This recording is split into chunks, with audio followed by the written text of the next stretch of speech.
Arizona completes a perfect non-conference resume, 13-0, dismantling South Dakota State. Postcast is next.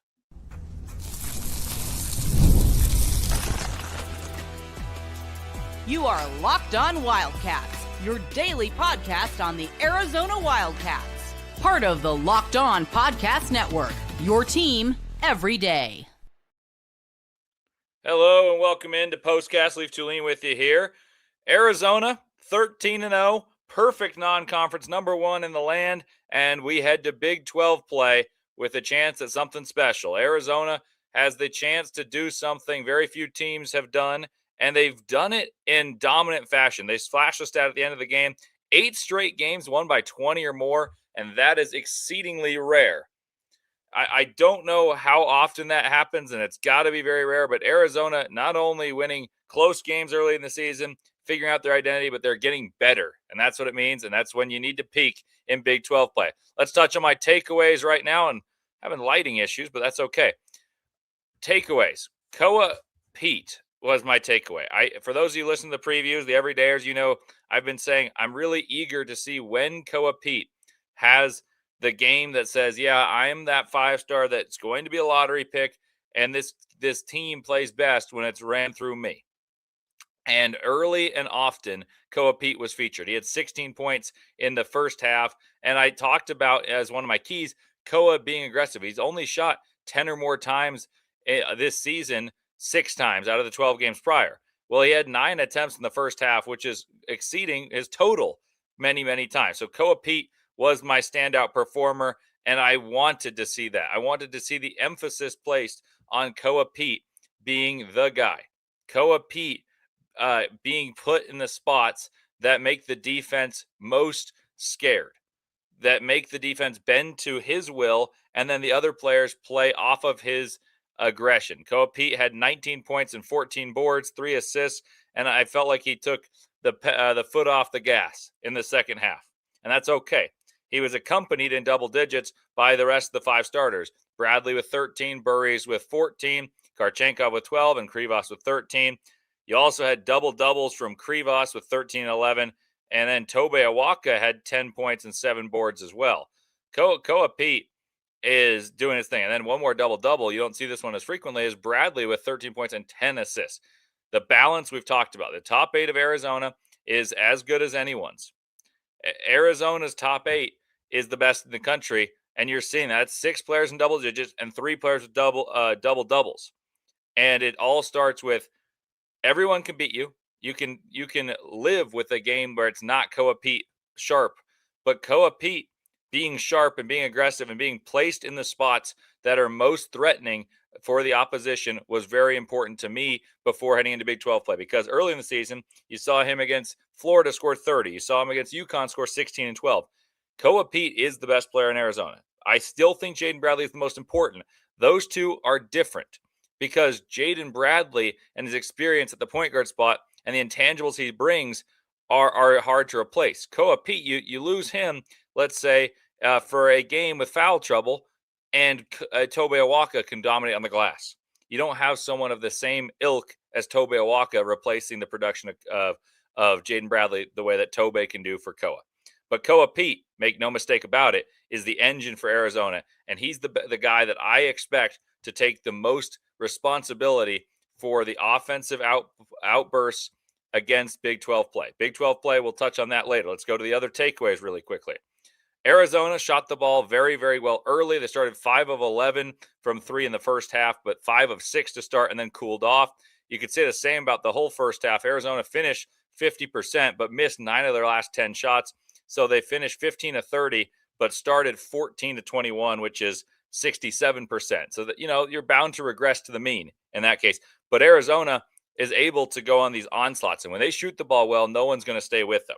So that's one takeaway. They ended up in this game shooting 53% in the total, and they shot 9 of 23 from 3, perhaps more threes taken than we're used to for Arizona, but hitting 9 of them is a very good output there. Then you go to my other key. We'll get to keys in a bit. Arizona had too many turnovers again. They had 14 turnovers, even on the turnover front, against a team in South Dakota State that doesn't have the athletes that should force turnovers. These are unforced errors.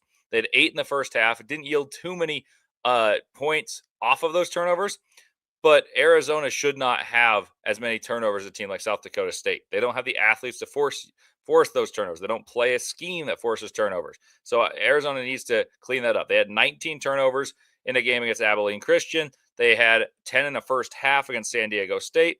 They had 15 turnovers in a game recently against Bethune-Cookman. This is something that is a recurring theme, and I would say the biggest weakness right now for a 13-0 basketball team with championship aspirations.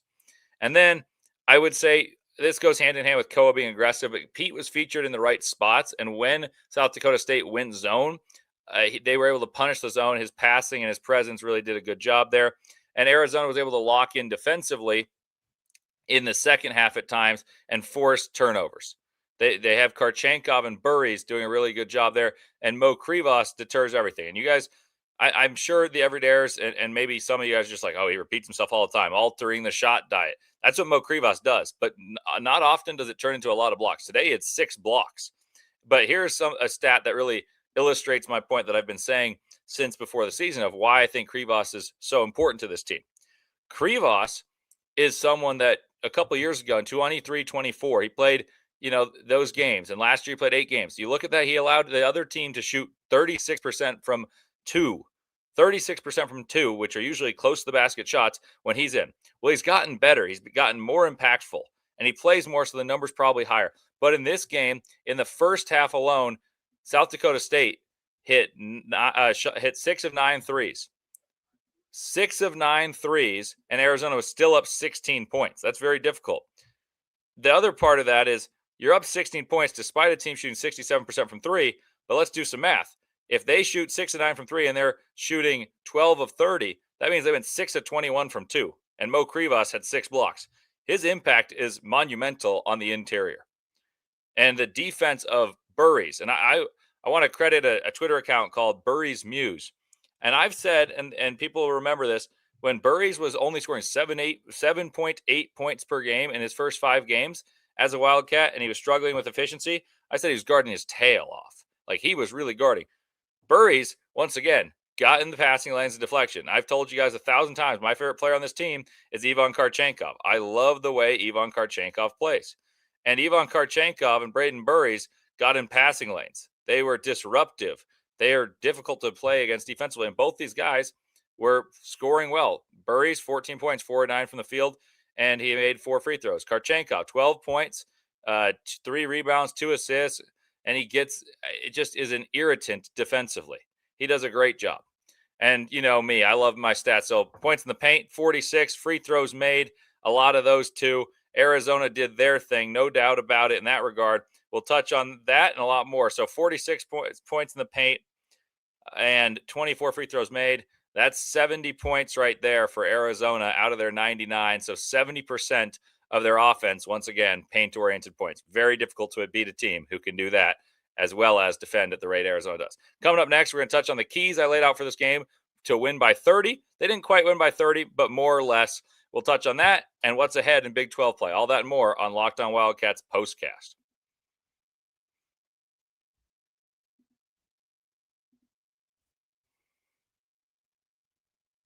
The holidays are officially here, which means gift hunting season is on. And if you want something meaningful, personal, and guaranteed to get a reaction, Aura Frames is the gift that delivers every time. It's not just something you wrap, it's a way to share memories. And I actually did it this Christmas because Aura Frames isn't your average picture frame. You can preload the frame with photos before gifting it. So when they plug it in, the memories are already there. No apps to figure out, no setup headaches, just instant smiles. And I'll tell you, that's true. You download it and you send text to either the Aura number that they give you, or you get the Aura app and you download all the photos to there and you plug it in front of the Christmas tree is what my siblings and I did for my parents. So if you have grandparents, parents, newlyweds, anyone who loves photos, this is going to make you a winner on holiday season. I know it did for my family. For a limited time, save on the perfect gift by using auraframes.com to get $35 off Aura's best-selling Carver Map frames, named the number 1 by Wirecutter by using promo code COLLEGE at checkout. That's auraframes.com, promo code COLLEGE. This deal is exclusive to listeners, and frames sell out fast, so order yours now to get it in time for the holidays. Support the show by mentioning us at checkout. Terms and conditions do apply. Welcome back to Locked on Wildcats. Leif Thulin here. You guys know me. I like to give keys that are specific with numerical levels to hit.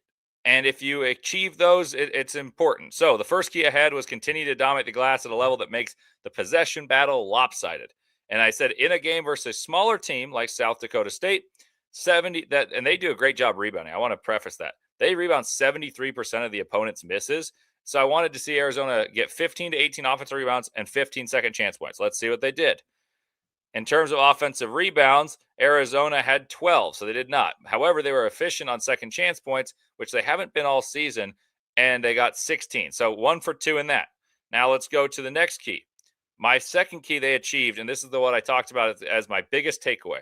I wanted to see Koa Peat shoot the ball a lot early and often. And I said in the first half alone, I want to see Koa Peat shoot 7 times. He's only exceeded 10 shot attempts 6 times in the previous 12 games and none in the previous 4. And I talked about how Koa against the best teams is the guy who can create advantages athletically and with the gifts that he possesses the best on this Arizona team. And he's been playing as a good Samaritan, a great teammate, playing second fiddle to develop the confidence of a guy like Braden Burries, develop the confidence of a guy like Mo Krivas. And this is the game to get him back in his groove. And they did that. He scored 16 points on 9 shots in the first half, and he finished 7 of 12 from the field, 19 points and 14 boards, and he's the best player on the basketball court. So it definitely achieved that. Now, the curious thing I asked would be if Burries would be as aggressive in his own regard when Koa Peat is featured prominently. And that I still think is yet to be determined. I think that will be a key going forward because Burries had a fine day, but he aided his numbers by having 2 dunks. He had the dunk in transition. He had a dunk on the baseline off a beautiful spin move, but he didn't shoot it particularly well. And he wasn't as effective going downhill off of those actions because the ball was in the middle with Koa Peat. So I've asked this many times. Can his catch and shoot numbers improve? Because he will be asked to hit open catch and shoot threes due to the gravity of Peat. That is something I will be harping on throughout this season. And now my last key was an important one that I don't think went well. Arizona should have fewer than double-digit turnovers, what I said.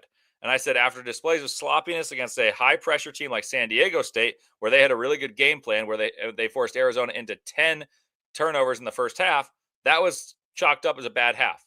That could be explained. However, the 19 turnovers against Abilene Christian and 15 against Bethune-Cookman, and they turned turnovers into touchdowns, I was bothered by. Arizona forced 14 turnovers in this one. And South Dakota State does a pretty good job not conceding turnovers. And so that's good. But Arizona conceded 14 of their own turnovers, giving 15 points to South Dakota State. The Jackrabbits able to do that against Arizona is concerning. Arizona still wins that battle, 14 apiece. That's nullified.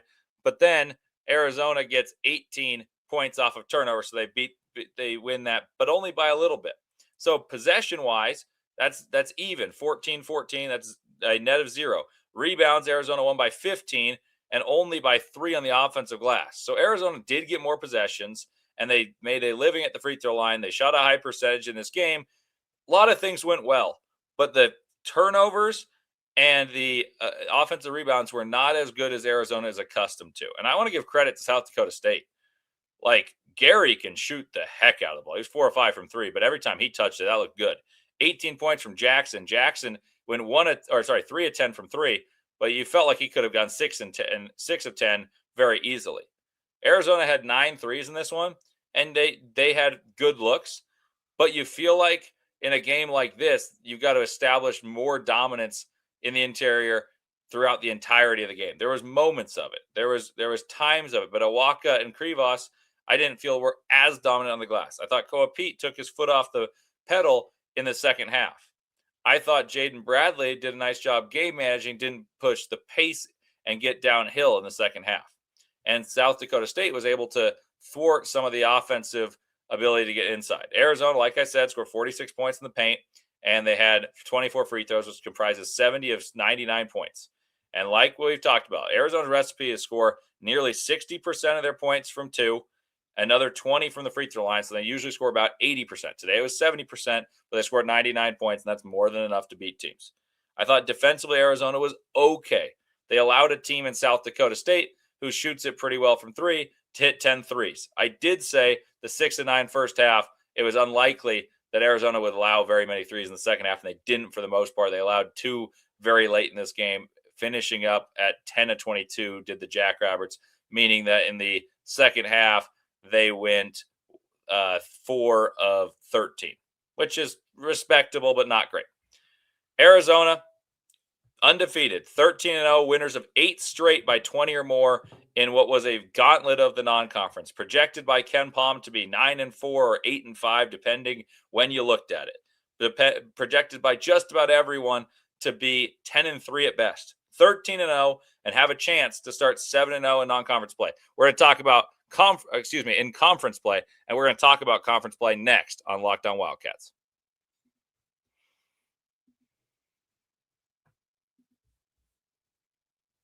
There's nothing like college football season, tailgates, packed stadiums, and being right in the middle of it all. The energy, the bands, the moments you remember forever. But actually getting tickets, that part used to be frustrating with the long queues, logins, and prices jumping at checkout.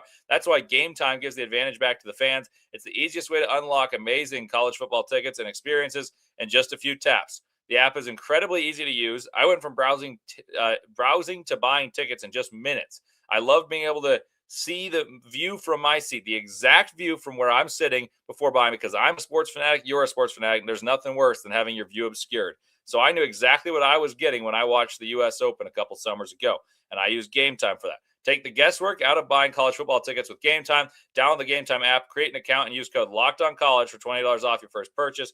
Terms apply. Again, that's code LOCKEDONCOLLEGE for $20 off. Download the Gametime app today.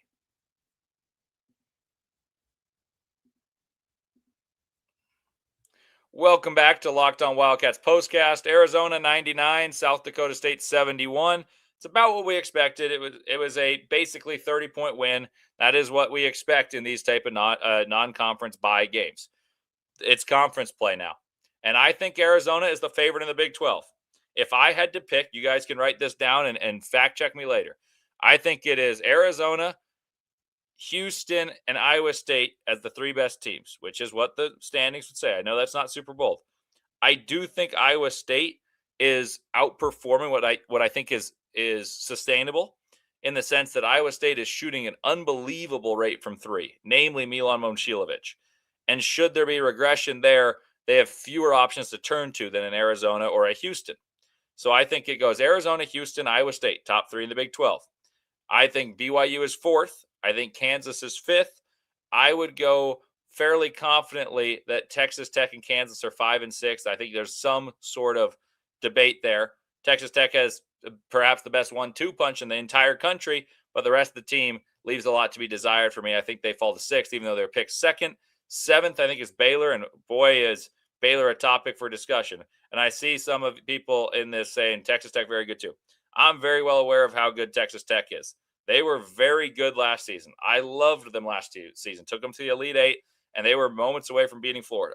The difference is that Texas Tech team had a bona fide wing to help Christian Anderson and JT Toppin.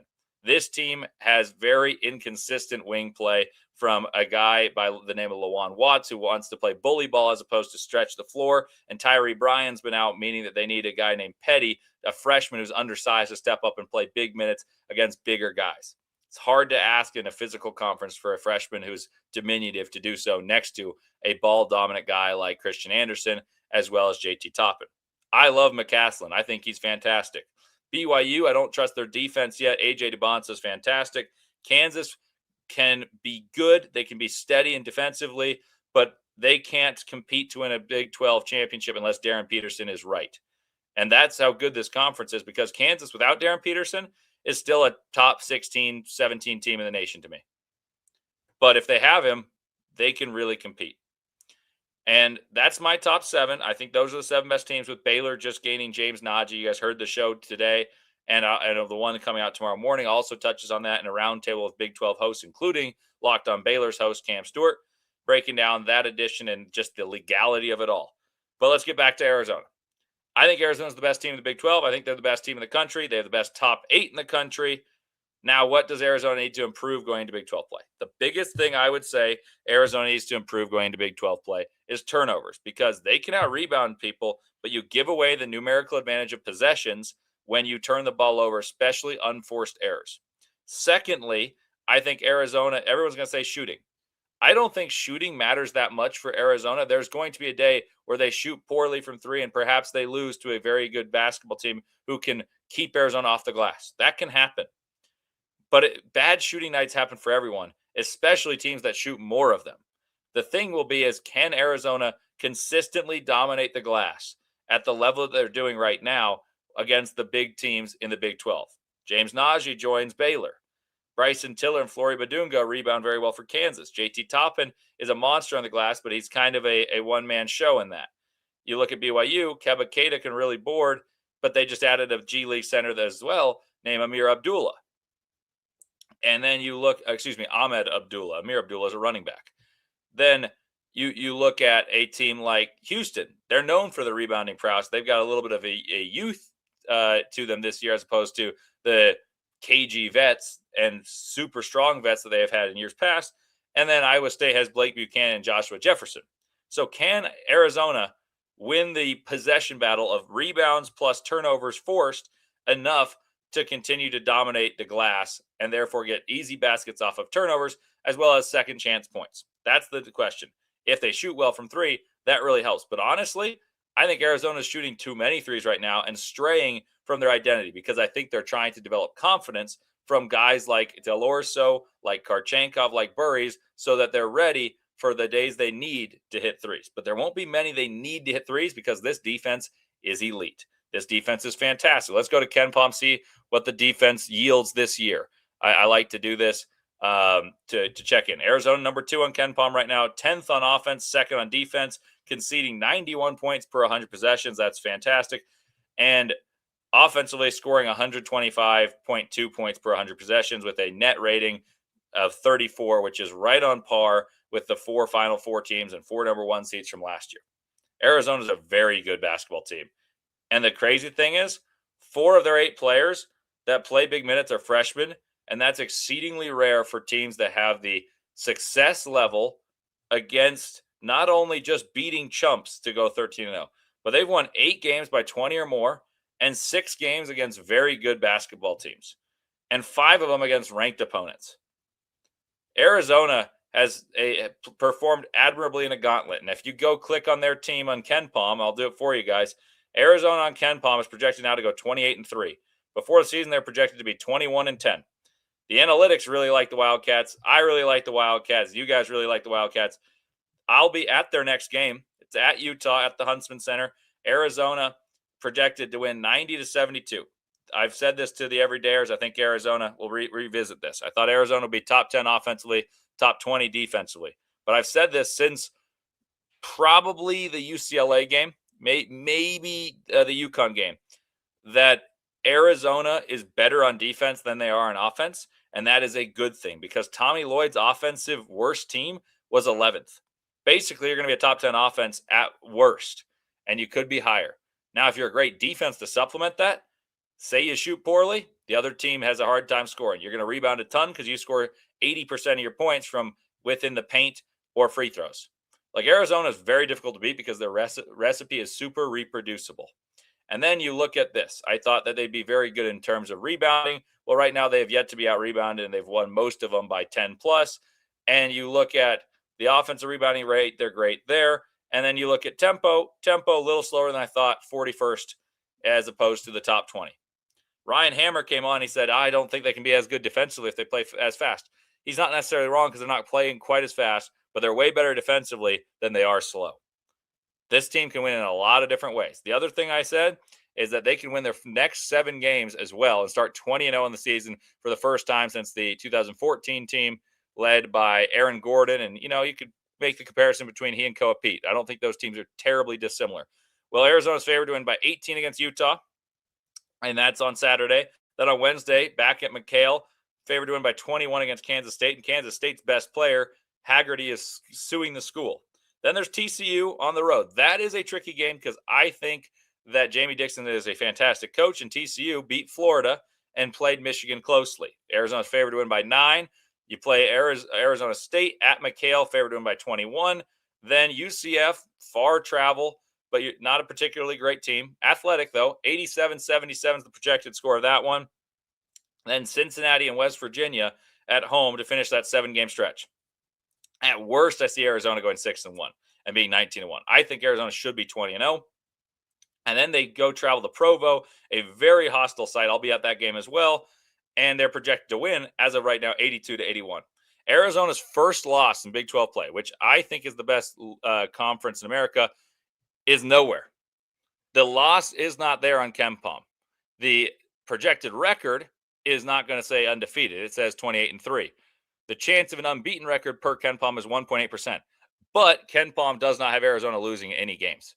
And this is a thing where Arizona was projected to be 10-3 at best, actually 8-5 by KenPom, and 21-10 overall. And that's very different. Like, those are very different results than what you saw coming into the season. Even from Arizona fans saying, okay, 10-3 is great. What are we going to be, 4th in conference? Well, you're projected to win every game the rest of the season. The analytics are not lying in terms of how good they are. This is on par with what Duke was last year. This is on par with what Auburn was last year. This is on par, actually ahead of where Florida was last year and ahead of where Houston was last year. Arizona's elite on both sides of the basketball, have things to improve, and you just got to improve. You can't stagnate now. So my prediction before the season for Arizona was 26-5, with the 5 losses being 1 to UConn, perhaps 1 to Alabama, and then you lose 3 in conference play. I felt like Arizona really had the floor of being a 25-6 team. I think right now 27-4 would be a not disappointing, but that would be like an okay thing. I think Arizona should be a team that easily achieves by mid-March 30 wins. This is a 30-win team you're watching, a real chance to win a championship. Can you do it? Who knows? And is NCAA basketball making it harder to do so, with pros being entered into the Big 12 at positions of need for BYU and Baylor? Absolutely. Makes it a real awesome championship if Arizona can achieve it, both in the Big 12 play, Big 12 championship, and the, of course, March Madness. I'm optimistic, though. Thank you for tuning in for Locked On Wildcats Postcast. I'll be with you tomorrow with a show with a round table of hosts discussing the eligibility issues and an epidemic that is going to hit college basketball and, in my opinion, ruin college basketball. But Arizona has a chance to claim one of the most impressive championships in the year where college basketball has changed forever. Thank you, guys, and I'll see you soon.